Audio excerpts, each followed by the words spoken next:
सुर्ख पहाड़ों और कोहे नमक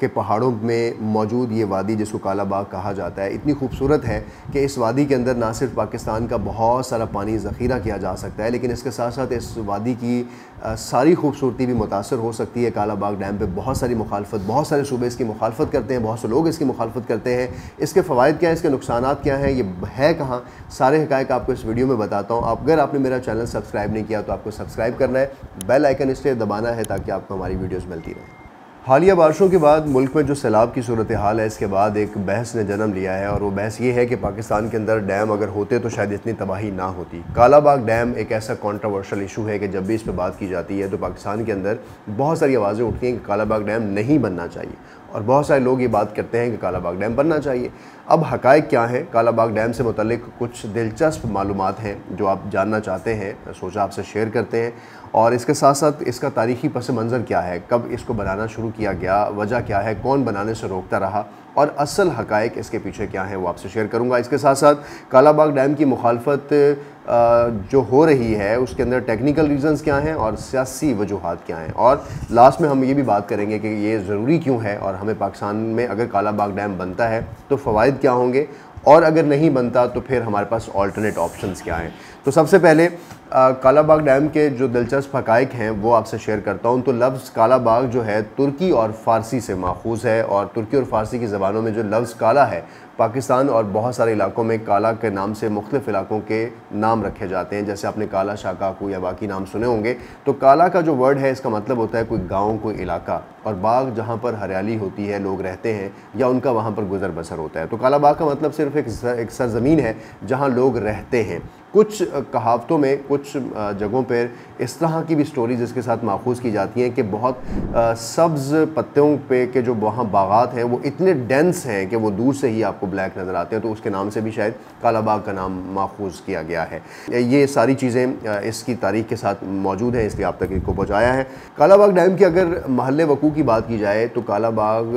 डैम पे मैं बाद में आऊँगा। काला बाग की साइट की अगर बात की जाए तो सूबा पंजाब का ज़िला मियांवाली और उसकी तहसील ईसा खेल का ये एक इलाका है जिसमें एक गांव है पीर पेहाई नामी गांव, जिसके नज़दीक का जो इलाका है वो एक मौजू साइट बनाया गया है जहां पर काला बाग बनाया जा सकता है। जैसे काला बाग का नाम वहां की मौजूदा जगह के नाम से माखूज़ किया गया है, इसी जैसे तरबेला का नाम तरबेला के इलाका जो कि तरबेला की सराउंडिंग्स में है, मंगला का नाम मंगला के इलाके पे जहाँ पे ये डैम बना। तो जहाँ जहाँ डैम्स की साइट बनाई जाती हैं वहाँ के इलाकाई नामों की वजह से उन नामों को पुकारा जाता है। तो इसका नाम काला बाग होने की एक वजह तो ये है। काला बाग डैम को अगर आपको लोकेशन आपसे शेयर करूं तो अगर आप काला बाग डैम की लोकेशन इस नक्शे में देखें तो ऊपर से आपको एक तरबेला डैम वाज़ेह तौर पर नज़र आ रहा है और तरबेला डैम से तकरीबन 120 मील की दूरी पर नीचे की तरफ अगर आप देखें तो आपको काला बाग डैम नज़र आ रहा है। लेकिन इसके साथ साथ ये जिनाब राज जो सुनते हैं आप वो इसी के इलाके के अंदर इस वक्त मौजूद है जहां काला बाग डैम को बनाया जाना है या जिसके बनाए जाने की बात की जाती है।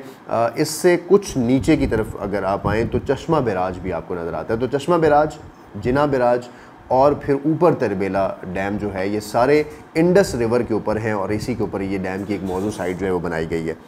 काला बाग के इलाके की अगर बात की जाए तो इसको पाकिस्तान के खूबसूरत इलाकों में शुमार किया जाता है। पहाड़ों में घिरी ये वादी, ये इलाका जो है सुर्ख पहाड़ों को दूर से नज़र आते हैं और अगर आप और करीब इसके जाएं तो आपको कोहे नमक की पहाड़ियाँ जो हैं यहाँ पर नज़र आती हैं। इस इलाके की इम्पॉर्टेंस को और अहमियत को भी ये इलाका बढ़ा देता है। अगर आप डैम के हवाले से इसकी साइट देखें तो ये पाकिस्तान में एक ऐसी प्रपोज्ड और ऐसी पोटेंशियल साइट है जहाँ डैम बन सकता है। तो अगर इस नक्शे के अंदर भी आप देखें तो चारों तरफ से पहाड़ियों ने इस इलाके को घेरा हुआ है, जिसके दरमियान से दरिया इंडस जो जिनाब राज है उसकी तरफ बहता हुआ आपको नज़र आ रहा है। इस जगह पर 3 साइड से जो पहाड़ हैं वो डैम का काम करेंगे और एक साइड से इसकी कंक्रीट डैम के बाद इस डैम को बनाया जा सकता है। सो ये कुछ ऐसी चीज़ें थी जो इस डैम को मौजू कर देती हैं कि यहाँ पर डैम जो है वो बन सकता है, क्योंकि ऊपर से आने वाला इंडस रिवर, उसमें मौजूद काबुल रिवर और स्वान रिवर और दीगर दरिया जो हैं यहाँ पर शामिल होने के बाद खासा पानी जो है यहाँ तक लेके आ रहे होते हैं जिसको पाकिस्तान अपने पास सेव कर सकता है। अब बात करते हैं कि इसके तारीख़ी पसी मंज़र की। तो काला बाग डैम के बनाने की बात पाकिस्तान बनने के बाद की नहीं है, बल्कि 1873 में अंग्रेज़ के दौर में ही जब ड्रेनेज का मसला पैदा हुआ, पानी के निज़ाम का मसला पैदा हुआ, तो उस वक्त भी इस जगह को डिस्कस किया गया था कि ये एक जगह है जहाँ पर पानी को स्टोर किया जा सकता है। 1873 के बाद, पाकिस्तान बनने के बाद जब अयूब का मार्शल लॉ लगा, तो उसमें 1958 में बाकायदा तौर पर इस मार्शल लॉ के बाद एक ज़रई और एक इकनॉमिक स्टडी करवाई गई, जिसमें मुल्क के मुख्तलिफ़ इलाकों पर ज़राअत और पानी और इन निज़ाम को चेक करना था। उस स्टडी में भी ये बात वाज़े हुई कि एक जगह ऐसी है जो कि काला बाग के नज़दीक है जहाँ पर पानी को स्टोर किया जा सकता है और जिससे बहुत ज़्यादा ज़रई रकबों को सैराब किया जा सकता है। लेकिन अयूब दौर में इस सारी चीज़ पे बहुत ज़्यादा काम नहीं हुआ और अयूब दौर तक सिर्फ इस डैम की डिस्कशन में उमूमी तौर पर सिर्फ यही बात डिस्कस हुई कि ये इसको एक स्टोरेज डैम के तौर पर रखा जाएगा। लेकिन जनरल ज़िया के मार्शल लॉ से पहले जब बात जुल्फ़िकार अली भुट्टो की गवर्नमेंट की आती है, तो जुल्फ़िकार अली भुट्टो की गवर्नमेंट ने इस डैम को अपोज़ किया था, क्योंकि इस डैम के बनने के साथ बहुत सारी मिथ्स जुड़ गई, बहुत सारे शुकूक व शुबहात जुड़ गए और बहुत सारी अफवाहें गर्दिश करने लग गई कि अगर ये डैम बन गया तो शायद नौशहरा जो है कि इससे ऊपर एक इलाका है, इसके पानी रुकने से नौशहरा की तरफ पानी जो है वो भरना शुरू हो जाएगा, नौशहरा डूब जाएगा, सवाबी, मर्दान और बहुत सारे इलाकों की ज़राअत ख़राब होगी, वो इलाके भी डूब सकते हैं। तो इस तरह की जो रूमर्स वहाँ पर गर्दिश कर रही थी, तो जुल्फ़िकार अली भुट्टो के दौर में सियासी तौर पर इस फैसले को ना लिया गया और इस डैम को ना बनने दिया गया और इस डैम की बात को ख़त्म कर दिया गया। जबकि अयूब दौर के अंदर तरबेला और मंगला के ऊपर तो काम हुआ, लेकिन जो काला बाग डैम है इसके ऊपर कोई काम ना किया गया। लेकिन जुल्फ़िकार अली भुट्टो के मार्शल लॉ के बाद 1973 के बाद डॉक्टर कैनेडी जो है कि डैम बनाने के एक्सपर्ट उस वक्त हुआ करते थे, उनसे इस डैम की एक प्रॉपर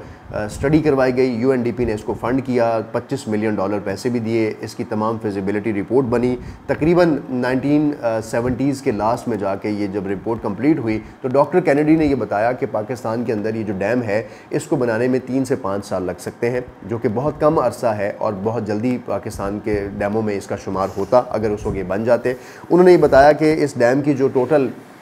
हाइट है सतह समंदर से वो तकरीबन 925 फुट है और इस डैम की जो हाइट रखी जाएगी वो 260 फुट रखी जाएगी। इसके अंदर जो स्टोरेज होगी वो 6.1 मिलियन एकड़ फीट होगी,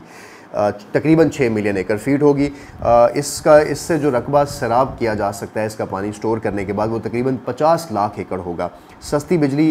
इससे बनाई जा सकती है तकरीबन 3400 मेगावाट से लेकर 3600 मेगावाट, क्योंकि हाइडल एनर्जी में कोई कॉस्ट नहीं आती। तो ये बिजली जो इस डैम से बनती, आज हमारे मुल्क में 2 रुपये फ़ी यूनिट के हिसाब से ये बिजली आप ले रहे होते, जो कि इस वक्त आप खासी महंगी बिजली इस्तेमाल करें। नकल मकानी के हवाले से उन्होंने अलार्म किया कि तकरीबन 1 लाख लोग जो हैं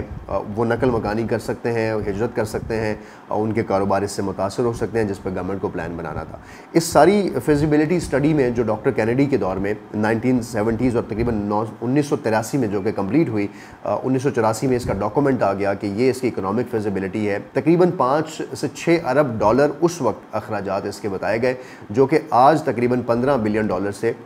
$20 बिलियन पर जा चुके हैं। लेकिन ये डैम बाद में क्यों ना बना और इस फिजिबिलिटी रिपोर्ट या इस स्टडी के बाद PC1 PC2 के बाद अभी तक ये जगह जो है वहाँ पर डैम तामीर क्यों नहीं हो सका? क्योंकि उसके बाद मुख्तलिफ गवर्नमेंट्स आई ज़िया के दौर के बाद और उन गवर्नमेंट्स ने इसको पॉलिटिकल कार्ड के तौर पर ही इस्तेमाल किया और बहुत जगहों पे जब भी डैम बनाने की बात की जाती थी तो KPK से बहुत सी आवाज़ें बुलंद होती थी और नौशहरा, मर्दान, सवाबी के लोग ये बात कहते नज़र आते थे कि अगर ये डैम बना तो हम डूब जाएंगे। सिंध का इस पर एतराज़ ये था कि अगर ये डैम बनता है तो ये डैम जो है पंजाब में बनेगा और इसकी रॉयल्टी जो है वो पंजाब लेगा। बलूचिस्तान का एतराज़ सिंध के एतराज़ के साथ मौजूद था कि सिंध का अगर पानी कम होगा तो बलूचिस्तान का पानी भी कम होगा। इस तरह के कुछ एतराज़ात की वजह से, वोट बैंक के डर की वजह से बहुत सारे जो सियासी हुकूमतें हैं,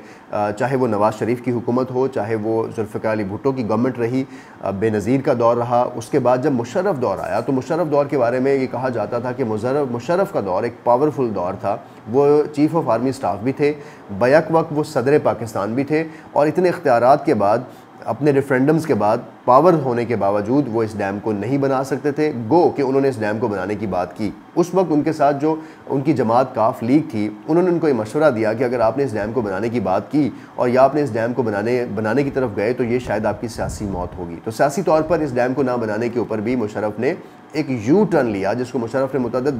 बार ये माना कि अगर ये डैम ये मुझसे गलती हुई, ये डैम मैं बना सकता था और ये डैम मैंने नहीं बनाया सियासी वजूहात की वजह से। उसके बाद राजा परवेज़ अशरफ साहब जब प्राइम मिनिस्टर थे, उन्होंने भी एक जगह वाशगाफ अल्फाज में ये कहा कि हम ये डैम नहीं बनने देंगे, जिसका मकसद था कि उनको भी अपनी हुकूमत में बहुत सारे सियासी जो उनके साथ लोग थे, कोलिशन गवर्नमेंट्स थी, उनको सपोर्ट करना था। जरदारी इस डैम की मुखालफत कर चुके, फिर नवाज शरीफ इस डैम की मुखालफत कर चुके, और बहुत सारी जगहों पर भी पाकिस्तान तहरीक इंसाफ की गवर्नमेंट ने भी इस डैम के ऊपर कोई इनिशियल स्टेप नहीं लिया। अब जबकि नौशहरा का इलाका हमारे इस सैलाब से मुतासिर हुआ है, उसके बाद इस डैम की जो तारीख़ी सारी मैंने आपको हक़ाइक़ बताए और इसमें सियासी मामलात बताए, इस डैम के बनने के ऊपर बातें दोबारा शुरू हो चुकी हैं कि ये डैम क्यों नहीं बनाया जा रहा, सिंध को आखिर एतराज़ क्या है, KP को आखिर एतराज़ क्या है, बलोचिस्तान का क्या एतराज़ है और पंजाब को इसमें क्या कबाहत है। अगर ये डैम होता तो आज जो पाकिस्तान के अंदर तबाही हुई है वो तबाही थोड़ी कम हो सकती थी, हम इस डैम को यूज़ कर सकते थे इस तरह की आफात के लिए। तो अब हम इस हिस्से की तरफ आते हैं कि अब इन सूबों को इस पर एतराज़ात क्या हैं। सबसे पहले बात करते हैं KPK के एतराज़ात क्या हैं, और KPK के एतराज़ात पर बात करने से पहले मैं आपको तारीख़ में ले जाता हूँ। तारीख़ी तौर पर एक वाक़या हमें मिलता है कि जब वहाँ पर डैम की स्टडी हो रही थी तो बहुत सारे घरों पर, खंभों पर, दीवारों पर मार्किंग की जा रही थी कि कौन से इलाके डैम की सतह से और सतह समंदर से किस फासले पर मौजूद है, किस हाइट पर मौजूद है। तो उस स्टडी में लोगों के अंदर एक फ़ियर पैदा हुआ, रूमर्स पैदा हुई कि शायद ये जो निशानात लगाए जा रहे हैं ये इस चीज़ के निशानात हैं कि कालाबाग डैम बनने के बाद पानी यहाँ तक आ जाएगा। इस रूमर को बहुत दफ़ा क्लियर करने की कोशिश की जाती रही हुकूमतों की तरफ से, लेकिन लोग इस बात को मानने के पर इत्तफाक नहीं करते थे। फिर पेशावर यूनिवर्सिटी के कुछ तलबा भी उस ही टाइम पर कुछ गिरोह, कहा यह जाता है कि उनका ताल्लुक पेशावर यूनिवर्सिटी के कुछ तलबा से था, या कोई कैंपेन थी या किसी के ख़ास मकासद थे, जैसे स्पेशली ANP जो जमात है जिनमें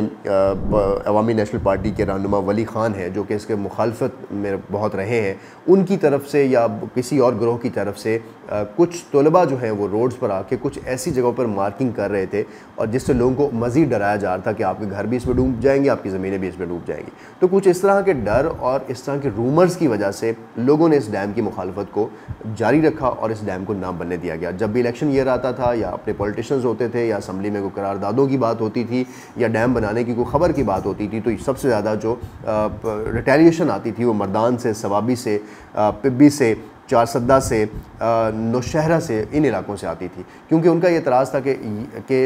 KPK जो है वो इससे डूब सकता है और इसके बहुत से इलाके मुतासिर हो सकते हैं। जबकि हक़ाइक़ ये कहते हैं कि डॉक्टर कैनेडी की रिपोर्ट के अंदर इस डैम को सतह समंदर से तकरीबन 925 फुट की ऊंचाई पर रखा गया था, लेकिन बाद में इसकी ऊंचाई इसी एतराज़ की वजह से कम की गई और 915 फुट कर दी गई। और अगर हम बात करें नौशहरा की, तो नौशहरा की जो ऊंचाई है सतह समंदर से वो 940 फुट है, जो और डैम जो है इससे खासा नीचे होगा, तो डैम इसको नहीं डुबो सकता क्योंकि डैम से ऑलरेडी ऊंचा है। चारसद्दा की जो ऊंचाई है वो 955 फुट है,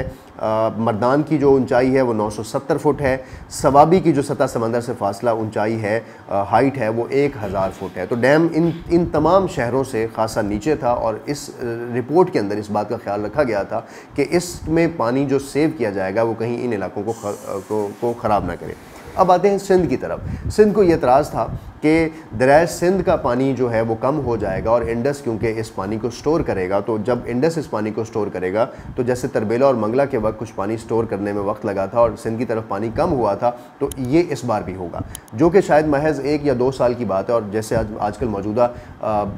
बारिशें हो रही हैं तो ये तो इससे 1 साल में ही पानी जो है वो वापस भरा जा सकता है। बहरहाल ये एतराज़ सिंध की तरफ से आया। कोटरी बैराज से हर साल पानी का ज़्या होता है, वो पानी ज़ाया हो जाता है तकरीबन 35 मिलियन एकड़ फीट। हालांकि इस डैम ने सिर्फ 6 मिलियन एकड़ फीट सेव करना था, जो कि टेक्निकली या मैथमेटिकली ये बात भी समझ नहीं आती कि इससे सिंध का पानी कम कैसे हो सकता है। तरबेला और मंगला बनने के बाद सिंध के में 35 मिलियन एकड़ फीट पानी से बढ़कर उनको इस वक्त 45 मिलियन एकड़ फीट पानी जो है सालाना दस्तयाब होता है। तो डैम्स बनने के बाद उनके पानी की जो फरावानी है वो बड़ी है, तो इस डैम के बढ़ने के बाद मज़ीद बढ़ना जो था वो इसमें हो सकता है। और उनका एक और भी एतराज़ था कि दरिया सिंध में इस तरह से मछलियाँ जो हैं वो कम हो जाएंगी और शायद इस डैम को पंजाब में रोका जाएगा और वहाँ पर मछलियाँ पकड़ ली जाएंगी और फिर शायद माहीगीरों और बाकी लोगों का रोज़गार भी इससे मुतासिर होता नज़र आ रहा है। सो ये जो कुछ एतराज़ात थे, इन एतराज़ात को वापडा, इरिगेशन और कंसर्न इदारों ने भी बहुत दफ़ा टेक्निकल ग्राउंड्स पर जब जज किया तो ये एतराज़ात मुनासिब नहीं थे, क्योंकि इस पर हुकूमत या फेडरल हुकूमत की तरफ से ये कहा गया कि इन तमाम चीज़ों पर पॉलिसीज़ बनाई जाएंगी और इस पर इत्तफाक के राय के साथ सारा काम किए जाएंगे। अब आते हैं बलूचिस्तान की तरफ, क्योंकि बलूचिस्तान लो राइपेरियन है, सिंध का पानी बलूचिस्तान भी जाता है वो मुख्तलिफ इलाकों में। तो बलूचिस्तान को सिर्फ ये एतराज़ था कि अगर सिंध का पानी कम होगा तो डेफिनेटली मेरा भी पानी कम होगा, जिसकी वजह से बलूचिस्तान ने भी एज अ प्रोविंस जो है और वहाँ के लोगों ने भी इस डैम को अपोज़ किया। जबकि तरबेला डैम बनने के बाद और मंगला बनने के बाद बलूचिस्तान को तकरीबन 6 लाख एकड़ उसकी बलूचिस्तान की जो ज़मीन है वो सैराब हुई थी, और इस डैम के बनने के बाद 10 लाख मज़ीद एकड़ ज़मीन उसकी सैराब होनी थी। तो इस तरह अगर कालाबाग डैम बनता है तो बलूचिस्तान की मौजूदा ज़मीन में 10 लाख एकड़ के इजाफे के साथ 16 लाख एकड़ की ज़मीन उनकी सैराब हो सकती है, जिससे आपको फसलें और सब्ज़ियाँ और फल जो कि बलूचिस्तान की सौगात है और वहाँ से अच्छे कहीं नहीं मिलते, वहाँ से हम पाकिस्तान का ज़रिया मुबादला कमा सकते हैं। सो जहाँ पर इनकी इंपॉर्टेंस की बात मैंने अब साथ साथ आपको बताई है, और सूबों के दरमियान जंग है या उनके दरमियान जो इख्तलाफ राय है वो महज सियासी तौर पर हमें नज़र आता है। अवामी नेशनल पार्टी KPK के अंदर और कुछ वहाँ के लोग इस चीज़ पर एतराज़ उठाते नज़र आते हैं, लेकिन अगर हम इसको नेशनली ओवरऑल देखें तो ये डैम पाकिस्तान की बहुत सारे बेनिफिट्स में जाता है, क्योंकि सियासी बातें अगर निकाल दी जाएँ तो सिर्फ जो पीछे बचता है वो सिर्फ पाकिस्तान का फ़ायदा बचता है। अब मैं इस तरफ आऊँगा कि ये डैम ज़रूरी क्यों है और कौन से और ख़दशात हैं जिसको इस डैम को बनाते वक्त ज़रूर मद्देनज़र रखना चाहिए। तो कालाबाग डैम पाकिस्तान के बाकी डैम्स की तरह इस वक्त ना सिर्फ हमारी स्टोरेज की ज़रूरत है, क्योंकि 1973 तक जब तक ये डैम बनने की बातें की जा रही थी, 1970 से पहले तक ये एक स्टोरेज डैम था। लेकिन क्योंकि 1970 के शुरू में दुनिया ने एक ऑयल क्राइसिस देखा और एनर्जी की नीड्स को समझा, तो हम क्योंकि सारे ऑयल चीज़ बाहर से हम डिपेंड करते हैं, तो हमें भी ये ज़रूरत पेश आई कि ये जो डैम जिसको हम स्टोरेज के नाम पे बना रहे हैं, इसमें से हम एनर्जी भी प्रोड्यूस कर लें। तो उसके बाद इस डैम का मंसूबा जो है वो हाइडल एनर्जी में कन्वर्ट हो गया। तो 3600 से तकरीबन 4000 मेगावाट तक ये डैम आपको ₹2 फ़ी यूनिट सस्ती बिजली प्रोवाइड कर सकता है, जिससे पाकिस्तान की एनर्जी ज़रूरियात भी ख़त्म होगी। अगर फ्लड्स की बात करें तो फ्लड्स में 6 मिलियन एकड़ फीट का पानी, और इस वक्त जो पाकिस्तान के अंदर फ्लड आया वो कहीं ज़्यादा है इससे, लेकिन डैम्स जो है वो एक रेगुलेटर के तौर पर काम करते हैं। कभी किसी रेले को आप कुछ अरसे के लिए रोक सकते हैं ताकि आगे पानी का प्रेशर कम हो, तो उसके मुताबिक आप उसको जाने दें। पाकिस्तान के तमाम दरियाओं पर चश्मा, सखर, गोदरी,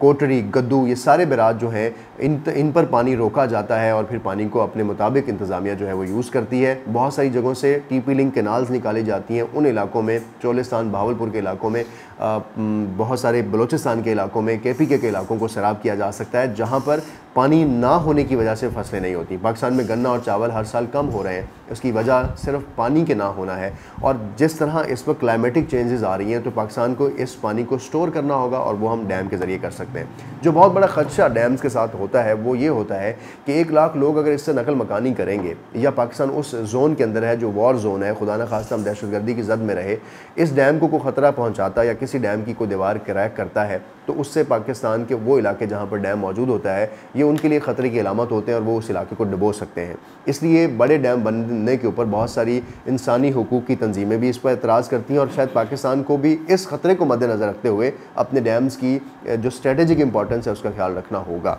सेकंड, जो अगली चीज़ इसमें बहुत इंपॉर्टेंट है वो ये कि पाकिस्तान इस वक्त इकोनॉमिक क्राइसिस में है और इस डैम को बनने के लिए हमें 15 बिलियन से 20 बिलियन डॉलर चाहिए। तो इतना पैसा शायद हम ना तो आवाम से इकट्ठा कर सकते हैं और ना ही पाकिस्तान के पास है। तो किसी अच्छे डोनर के साथ,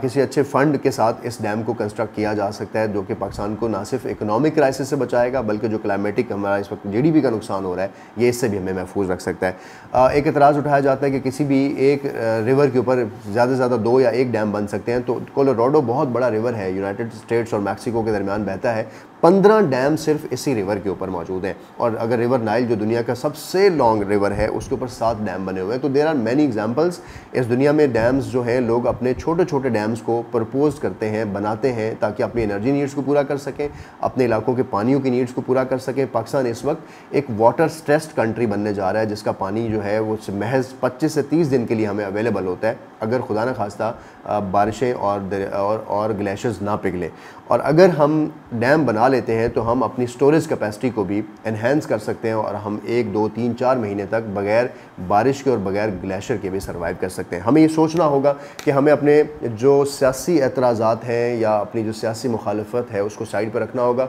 और सिर्फ इस कौम और आने वाली जनरेशन के लिए सोचना होगा। वरना जिस तरह इस बार नौशहरा का हालात और सैलाब के बाद बाकी इलाकों के हालात हम देख रहे हैं और सिंध में इस वक्त तबाही के मनाजिर हम देख रहे हैं, इनको हम कंट्रोल कर सकते थे। अपना रखें बहुत सा ख्याल। हमारी कोशिश थी कि आप तक ये हक़ाइक़ पहुँचाए जाए ताकि आप भी जान सकें कि काला बाग डैम है क्या और इसकी इंपॉर्टेंस क्या है।